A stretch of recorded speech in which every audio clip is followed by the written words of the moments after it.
तो ये क्वेश्चन में देखो क्या लिखा हुआ है, on 30th March 2025 business of Pratham has the following balances in its ledger accounts. Already balance given है क्वेश्चन में, ठीक है। तो व्हीकल्स कहाँ पे जाएगा, एसेट में जाएगा। कैपिटल कहाँ पे जाएगा, जल्दी से बताओ। कैपिटल, कैपिटल मतलब क्रेडिट साइड में जाने वाला है। बैंक लोन 12 लाख तुम्हारा कहाँ पे जाने वाला है, बैंक लोन क्रेडिट पे जाने वाला है। तो ये सारा चीज तुम्हारा डिफरेंट डिफरेंट जगह पे जाने वाला है, ओके। अब यहाँ पे इसके साथ साथ कुछ एडजस्टमेंट भी हुआ था। क्या क्या एडजस्टमेंट हुआ था, 31 मार्च 2025 में the business made the following transactions. क्या क्या ट्रांजेक्शंस हुआ था, एक मटेरियल परचेज किया था 1 लाख का, half for which, half for cash और हाफ फॉर क्रेडिट।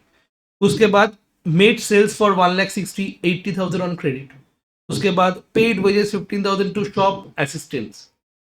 तो ये तो बैलेंस था ही था। उसके बाद 2025 में ये 30 मार्च तक बैलेंस था, ये 30 मार्च तक बैलेंस है, ये सुन लो। इसके बाद 31 मार्च को क्या हुआ है, ये सारा चीज हुआ है। और मेरे को ट्रायल बैलेंस कब बनाने बोल रहे हैं, आफ्टर फॉलोइंग एडजस्टमेंट, एडजस्ट करवाने के बाद ट्रायल बैलेंस बनाने बोल रहे हैं 31 मार्च 2025 का। Clear, after the following adjustment मतलब ये सारा एडजस्टमेंट करने के बाद जो बैलेंस आएगा, ठीक है, वो उससे हमको ट्रायल बैलेंस बनाने बोल रहे हैं। तो एक एक करके आइडेंटिफाई करते हैं। फर्स्ट बोला है बॉट मटेरियल्स 1 लाख। अगर मैं मटेरियल परचेस करता हूं तो इसकी वजह से क्या होगा, मटेरियल अगर परचेस करते हो इसकी वजह से क्या हो जाएगा, क्या बढ़ जाएगा, मेरा क्या बढ़ेगा, स्टॉक बढ़ जाएगा। वेरी गुड, जितना ज्यादा मटेरियल परचेस करूंगा वो मेरा स्टॉक बढ़ेगा ना। फॉर एग्जाम्पल ये सब मेरे मटेरियल है, अब इतना मटेरियल परचेस किया और मटेरियल परचेस किया तो स्टॉक बढ़ रहा है कि नहीं बढ़ रहा है। क्लियर, तो मतलब स्टॉक बढ़ जाएगा। और एक स्टॉक हम लोग किस में परचेस किए, थ्रू कैश, और दूसरा ऑन क्रेडिट। क्लियर, तो फर्स्ट आइडेंटिफाई क्या किए, बॉट मटेरियल्स फॉर 1 लाख। ये 1 लाख में मटेरियल परचेस किया तो क्या हुआ, स्टॉक बढ़ गया। आइडेंटिफाई कर लिए, स्टॉक बढ़ गया। तो ये स्टॉक अगर बढ़ गया तो परचेस के साथ ऐड हो जाएगा, यस और no. Bought material purchase account debit हो जाएगा। To cash, half of which cash में हुआ था, टू कैश। तो एसेट बढ़ा या घटा, एसेट बढ़ गया या घट गया। अगर मैं क्रेडिट में परचेस करता हूं तो इसके वजह से एसेट बढ़ गया या घट गया, कैश बढ़ गया या घट गया, घट गया। परचेस किए, कैश दे दिए, कैश घट गया, तो कैश में क्या करोगे, माइनस हो जाएगा। और हाफ बोला है क्रेडिट में, मतलब क्या होगा, क्रेडिट में परचेस किया मतलब क्या हो गया, लायबिलिटी बढ़ चुका है और एक क्रेडिटर्स आ गया, तो क्रेडिटर्स को बढ़ाना पड़ेगा। मतलब एक एंट्री में 3 लेजर अकाउंट में तुम्हारा इफेक्ट हुआ इसके कारण। तो क्या होने वाला है, परचेस बढ़ रहा है, कैश घट रहा है और क्रेडिटर्स बढ़ रहा है। क्लियर, इंक्रीज डिक्रीज समझ में आ गया। क्योंकि जब मैं परचेस किया तो परचेस बढ़ गया, स्टॉक बढ़ गया मेरा। उसके बाद कैश मेरा डिक्रीज हो गया क्योंकि पैसा डिक्रीज कर दिया, मतलब पैसा दे दिए तो कैश डिक्रीज हो गया। और एक क्रेडिटर्स, मतलब मैं क्रेडिट में परचेस किया मतलब क्रेडिटर्स बढ़ गया। क्लियर हुआ कि नहीं हुआ, मतलब लायबिलिटी बढ़ गया। तो इसके वजह से क्या हो गया, परचेस में हम लोग क्या किए, परचेस में हम लोग पास कर दिए, परचेस को बढ़ा दिया। कैश को हम लोग क्या किए, जल्दी बताओ, कैश को हम लोग क्या करेंगे, घटा देंगे 50,000 से। और क्रेडिटर्स को क्या कर देंगे, बढ़ाएंगे या घटाएंगे, क्रेडिटर्स को बढ़ा देंगे। क्यों, बिकॉज क्रेडिट परचेस हो। क्लियर, तो क्या होने वाला है यहाँ पे, देखो परचेस में 1 लाख ऐड कर दिए, उसके बाद क्रेडिटर्स में 50,000 ऐड कर दिए और कैश में 50,000 माइनस कर दिए। क्लियर हुआ कि नहीं हुआ। तो और एक बार, अगर परचेस दिया हुआ बैलेंस, कैश बैलेंस दिया हुआ है, क्रेडिटर्स का बैलेंस दिया हुआ है, सारा का सारा बैलेंस दिया हुआ है, बट कौन सा डेट पे दिया हुआ है, 30 सितंबर को दिया हुआ है। ये सुन लो, कब का बैलेंस दिया हुआ है बताओ, 30 सितंबर को बैलेंस दिया हुआ है। कब दिया हुआ है बैलेंस, 30 सितंबर को बैलेंस दिया हुआ है। और ये सारा ट्रांजेक्शन हुआ है 30 मार्च और 31 मार्च के बीच में, 30 मार्च और 31 मार्च के बीच में ये सारा ट्रांजेक्शन हुआ था। और इसके वजह से क्या होगा, ये सारा लेजर बैलेंस का क्या हो जाएगा, इंक्रीज या फिर डिक्रीज होने वाला है। तो वो कैसे समझ में आएगा, ये सारा एंट्री देख के समझ में आएगा। पहला वाला हुआ था बॉट मटेरियल्स, परचेज किए थे। अगर परचेज करेंगे तो परचेज बढ़ने वाला है या घटने वाला है? परचेज बढ़ने वाला है। जितना ज्यादा परचेज करोगे परचेज बढ़ने वाला है, यस और नो? तो परचेज में इसीलिए ऐड हो गया। क्लियर? परचेज में इसीलिए क्या हो गया? ऐड हो गया। फिर मैं परचेज किया और किस में पैसा दे दिया? कैश में पैसा दे दिया, मतलब कैश दे दिया मतलब कैश घट गया, कैश से माइनस कर देना होगा। और हाफ बोला क्या? बाद में पैसा देंगे, मेरा लाइबिलिटी हो गया। तो क्रेडिटर्स, क्रेडिट में परचेज किया तो क्रेडिटर्स बढ़ने वाले। क्लियर हुआ कि नहीं हुआ? पहले वाला समझ में आ गया। Next one, made sales for 1,60,000। तो सेल कितना होगा?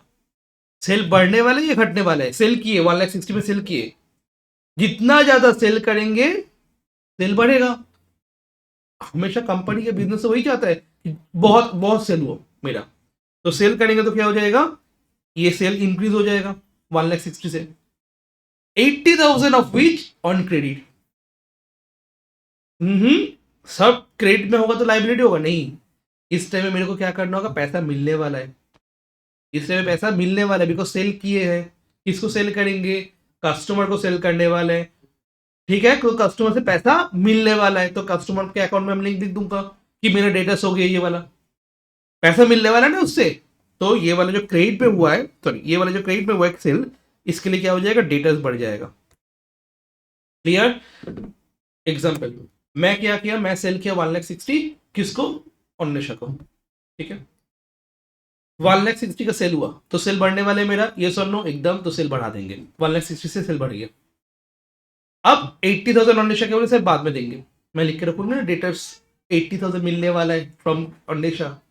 तो डेटर्स में फिर क्या किया? मैं ऐड कर दिया। ओके, और बाकी पैसा वो क्या की? मैं क्या यूज करूंगा? दे दिया। फिर 80,000 पैसा मिल गया तो कैश में क्या हो जाएगा? ऐड हो जाएगा 11,70,000 के साथ 80,000, क्योंकि हाफ क्रेडिट में हुआ था और हाफ कैश में हुआ था। तो डेटर्स में 80,000 प्लस हो गया, कैश में देखो 80,000 प्लस हो गया, और सेल बढ़ गया तो 1,60,000 सेल बढ़ गया। एंट्री क्या हुआ था? Cash account debit, debtors account debit to sales account. Cash भी बढ़ा, डेटर्स भी बढ़ा, सेल्स भी बढ़ा। Clear? Next, paid wages to shop assistant. Wages payment किए तो वेजेस बढ़ा या घटा? एक्सपेंस बढ़ गया या घट गया? बढ़ गया, तो वेजेस में प्लस कर देंगे, सॉरी वेजेस में प्लस कर देंगे। और वेजेस के बदले में मैं क्या दिया? कैश दिया हूं, तो कैश क्या होगा? बढ़ेगा या घटेगा? घट जाएगा, तो कैश में क्या करेंगे? माइनस कर देंगे। मतलब क्या हुआ? इसके साथ ये सारा का एडजस्टमेंट करने के बाद तुम्हारा ट्रैवलर्स बनने वाला है और फाइनल अमाउंट आने वाला है। क्लियर हुआ कि नहीं हुआ? ठीक है, तो जिसके साथ एडजस्टमेंट है पहले क्या करेंगे? अगर ट्रायल बैलेंस रहेगा ऐसे करके विद एडजस्टमेंट, अगर ट्रायल बैलेंस विद एडजस्टमेंट रहेगा तो क्या करने वाले हो? पहले पहले देख लोगे एडजस्टमेंट में क्या क्या है, और वो एडजस्टमेंट का चीज ऊपर में मार्क कर लेना। जैसे परचेस के साथ एडजस्टमेंट था, मैं एक बार मार्क कर लिया परचेस में। हाफ कैश में हुआ था, हाफ क्रेडिट में हुआ था, तो कैश में भी मार्क किया एक और क्रेडिट में मार्क किया।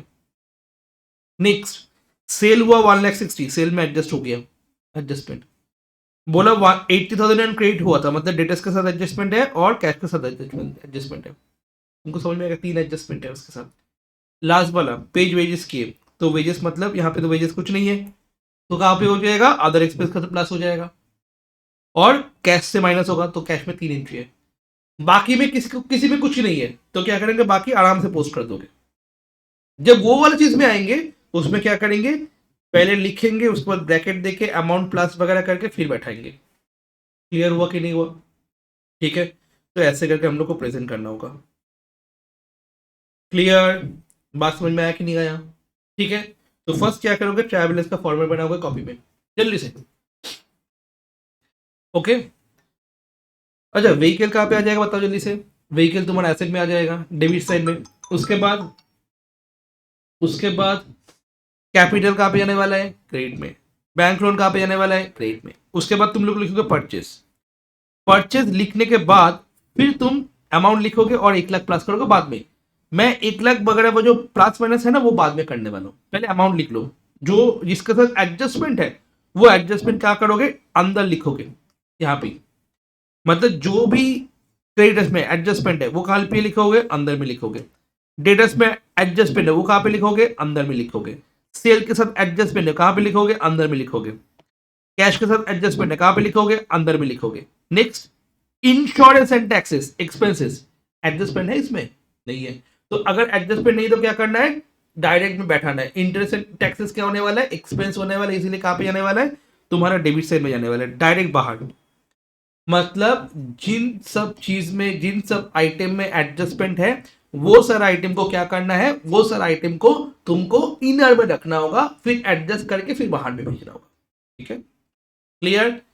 तो अब जाके फटाफट पोस्ट करो, पहले सब पोस्ट कर लो प्लांट एंड मशीनरी तक, उसके बाद मैं नेक्स्ट वाला बताऊंगा। ठीक है, फिर से चलो। फर्नीचर क्या होगा बताओ जल्दी से, डेबिट या क्रेडिट क्या होगा, डेबिट, बस ये सब बोलना। Capital credit, debtors debit, stock opening वाला debit, creditors credit, trade expenses sales credit, wages debit. Stock आने वाला है, यहाँ पे opening stock and closing stock दोनों ही दिया हुआ है। क्लोजिंग स्टॉक आने वाला है नहीं, opening stock and closing stock एक साथ कभी नहीं आता है, याद रखना ये चीज। Opening stock and closing stock कभी भी एक साथ नहीं आते वाले, नहीं आने वाले। क्यों, इसके पीछे लॉजिक क्या है, क्लोजिंग स्टॉक अगर एडजस्टेड होगा तभी आने वाला है, अदरवाइज नहीं आने वाले। परचेज अगर एडजस्टेड होगा तभी आने वाला, अदरवाइज नहीं आने वाले। Clear Divijay, clear, okay. तो ये नहीं आने वाला है, ठीक है। Machinery, machinery machinery debit, purchase debit. हाँ ये देखो, wife loan to the business, बीवी से लोन लेके बिजनेस कर रहा है, क्या होने वाला है, डेबिट या क्रेडिट।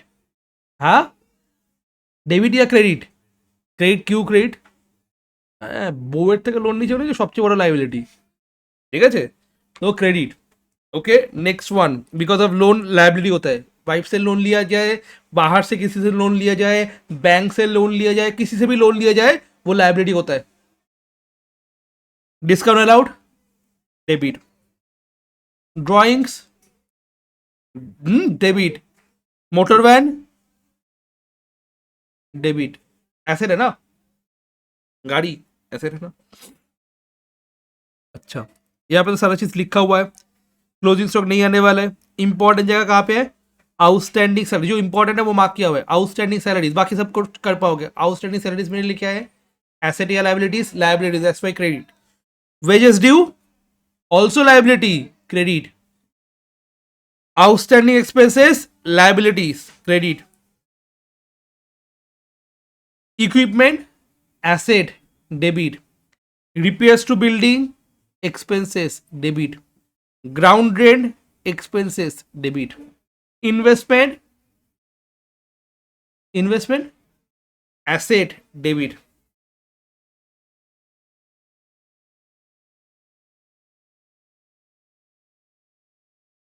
ठीक है, ये वाला सम एक बार करके दिखाओगे जल्दी से, लास्ट वाला क्वेश्चन, क्वेश्चन नंबर 10। ठीक है, इसके बाद सम खत्म, जल्दी से पीछे आ जाओगे और सम शुरू करोगे। ठीक है, चलो जल्दी से।